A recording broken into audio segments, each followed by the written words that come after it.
Mais à présent, donc, comme promis, on va aller à Bruxelles retrouver Daniel Cohn-Bendit. Il est en direct. Merci beaucoup, Daniel Cohn-Bendit. Je vous aperçois. Vous êtes le coprésident du groupe des Verts au Parlement européen et évidemment Europe Écologie Les Verts. Vous êtes à Bruxelles où je pense il neige également et vous l'avez entendu, à Paris la circulation est quasiment impossible dans toute l'Île-de-France. Est-ce que ça vous paraît surréaliste pour une grande capitale européenne ?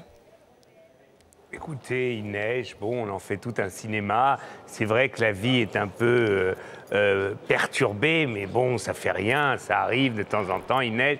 Est-ce qu'il neige à Bruxelles? Je vous dis, je ne sais pas, parce que j'ai passé toute la journée au Parlement et je n'ai pas vu. Tout à l'heure, il neigeait pas. Donc, mais enfin, c'est pas grave. Hein. Je veux dire, il faut qu'on s'habitue de temps en temps à être plus calme, plus tranquille, plus relax, etc. Et voilà, et demain, ça sera passé. Il ne faut pas s'énerver non plus parce qu'il y a un peu de neige blanche. Alors, qu'est-ce que vous répondez, vous, l'expert, l'écologiste, aux remarques du type « mais je croyais que le climat se réchauffait, alors qu'il y a plus de chutes de neige, qu'elles sont plus importantes, est-ce que le dérèglement climatique est en cause ou pas ?» Enfin, vous voyez toutes ces questions. Oui, non, mais on peut dire n'importe quoi et toutes les bêtises du monde. Et moi, je suis un grand démocrate et j'accepte toutes les bêtises. Enfin, on n'a jamais dit qu'à tout endroit, il ne ferait jamais froid. C'est complètement idiot. La simple chose, c'est que si vous prenez le climat des 10 dernières années, eh bien, c'est le climat le plus chaud depuis un siècle et demi. Et deuxièmement, si vous prenez les 10 dernières années, les 3 dernières années sont les années les plus chaudes. Et vous savez, par exemple, vous voyez les feux en Israël sur le mont Carmel, c'est parce qu'il fait extrêmement chaud, par exemple, en Israël. Donc, la dégradation climatique est une dégradation planétaire, et ça ne veut pas dire que partout et tout le temps, il ne fera jamais froid. Et il peut faire... on a des extrêmes. Le problème de la dégradation climatique, c'est qu'on a des extrêmes climatiques, et puis de temps en temps, il va neiger. On n'a jamais dit qu'il ferait jamais froid, mais en moyenne, il fait plus chaud qu'il ne le faisait il y a une cinquantaine d'années. Voilà pour l'explication sur le climat. Moi, j'ai le sentiment qu'il y a aussi un peu de glaciation chez Europe Écologie Les Verts, parce que il y a eu le départ d'un personnage important, peut-être pas très connu de l'opinion publique, mais qui est important dans la constitution du parti, Jean-Paul Bessé, eurodéputé proche de Nicolas Hulot, et il a démissionné avec fracas. On se demande un peu si vous êtes d'accord avec lui, si vous-même vous posez des questions aujourd'hui sur Europe Écologie Les Verts. Il a dit c'est un parti où nombre de Verts verrouille, où c'est une reproduction à l'identique avec les mêmes têtes, les mêmes statuts, les mêmes pratiques, les mêmes courants, la même orientation servile vis-à-vis de la gauche. Écoutez, moi, je voudrais dire une chose. D'abord, vous savez, quand, aux Journées d'été à Nantes, j'ai exprimé mon désaccord sur certains développements, on a fait du psychologisme et on a dit Dany est grognon. Et puis aujourd'hui, il y en a certains qui disent il y a un coup de mou de Jean-Paul Bessé. Non, il y a le processus de fusion entre une force politique comme les Verts et Europe Écologie qui a évolué, qui a rassemblé depuis les européennes, c'est quelque chose de difficile. C'est quelque chose de difficile parce qu'il y a des cultures politiques différentes. Et aujourd'hui, eh bien, il y a Jean-Paul qui avait un peu la tête, Jean-Paul Bessé, pardon, entre le marteau et l'enclume. Il dit « je n'en peux plus, je ne veux plus être un rideau de fumée ». Et donc, tout le monde sera devant ses responsabilités. Voilà, c'est une phase critique, une phase dangereuse. Vous dites une glaciation, je ne sais pas, mais en tout cas, si on n'a pas le sens des responsabilités dans les mois à venir, eh bien, cette formidable aventure d'Europe Écologie qui a donné tant d'espoir aux gens pourrait se refermer. Moi, j'ai vraiment une question simple, peut-être pour les Français qui nous écoutent, qui sont peut-être pas au fait des subtilités des partis. Est-ce qu'Europe Écologie, et avec les Verts, c'est devenu une organisation sectaire qui ne convient pas à votre état d'esprit assez ouvert sur des gens de droite, sur des gens de gauche? L'important, c'est qu'ils soient des écolos sincères, des gens d'avenir. Et est-ce que dans le fond, les Verts, ça pose pas un gros problème à Europe Écologie tel que vous l'avez conçu au début? Non, il y a un problème de sectarisme dans toutes les organisations politiques. Et à l'UMP, il y a du sectarisme, au Parti socialiste, chez nous, au NPA, etc.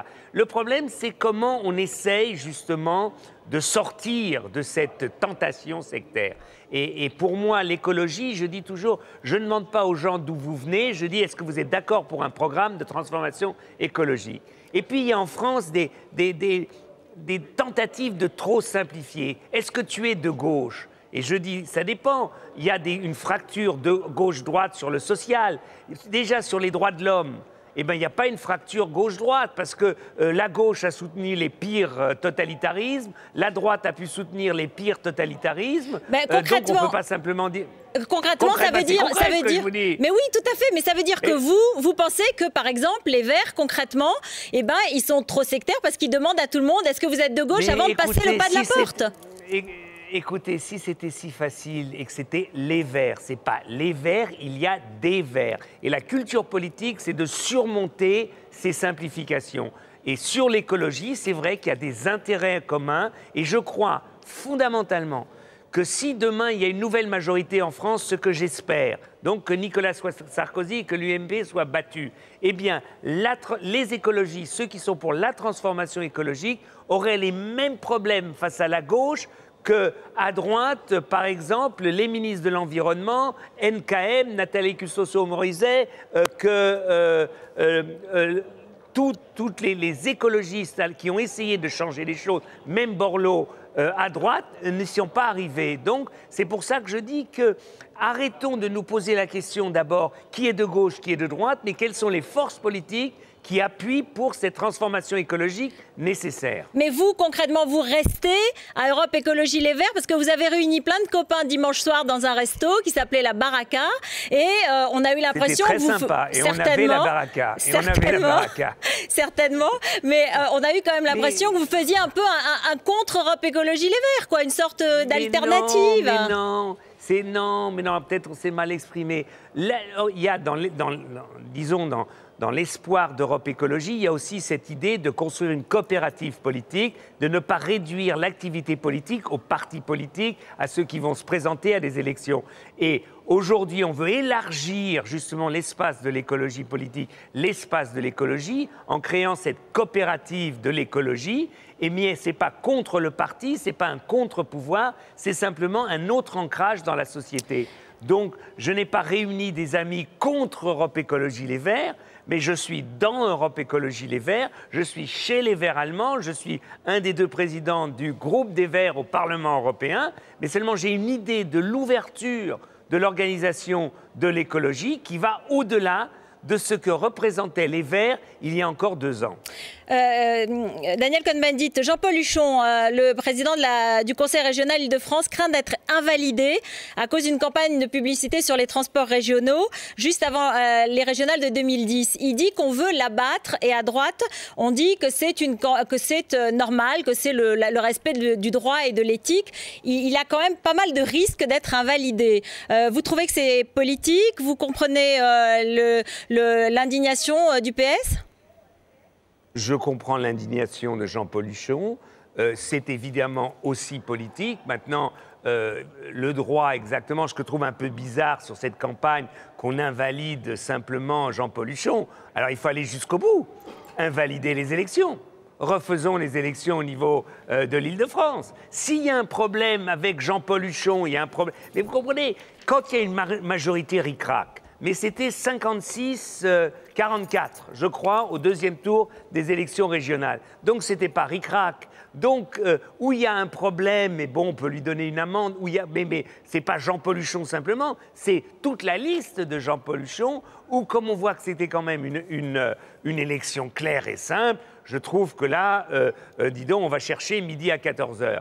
Mais l'alternative, c'est on veut condamner, eh bien, on dit que l'élection doit être faite, dont acte, donc la droite perlera encore plus, ça pourquoi pas, hein, je sais qu'on perd un peu d'argent, mais s'il faut le faire, il faut le faire, mais de sanctionner simplement Jean-Paul Huchon, je trouve ça quand même un peu bizarre. Merci beaucoup Daniel Cohn-Bendit d'avoir été en direct avec nous depuis Bruxelles. Et puis maintenant, vous allez voir s'il neige à Bruxelles comme à Paris et si c'est facile de circuler. Mais moi, ça ne me dérange pas la neige, vous savez, ça ne me dérange pas. Aller à un rythme un peu plus lent, je trouve ça quand même assez sympa. Vous savez, quand vous êtes dans le train et qu'il y a c'est tout blanc et que le soleil est en train de se lever, c'est magnifique et on se calme tous. Donc en cette fin d'année, si on arrivait tous à se calmer aussi à Europe Écologie et à garder la tête froide parce qu'il fait un peu plus froid, ça serait extraordinaire. Vous y restez jusqu'à quand à Europe Écologie Les Verts? Mais moi, je resterai à Europe Écologie Les Verts aussi longtemps que j'étais au vert chez les Verts allemands. Moi, je ne veux pas de poste de direction, mais je reste militant et je continuerai à militer, à parler, à expliquer, etc. Merci beaucoup. J'ai mon idée de ce qu'est... Voilà. Merci N'ayez pas beaucoup. peur, je reste et je reviendrai à BFM. Merci. Merci. À bientôt. Pas de quoi.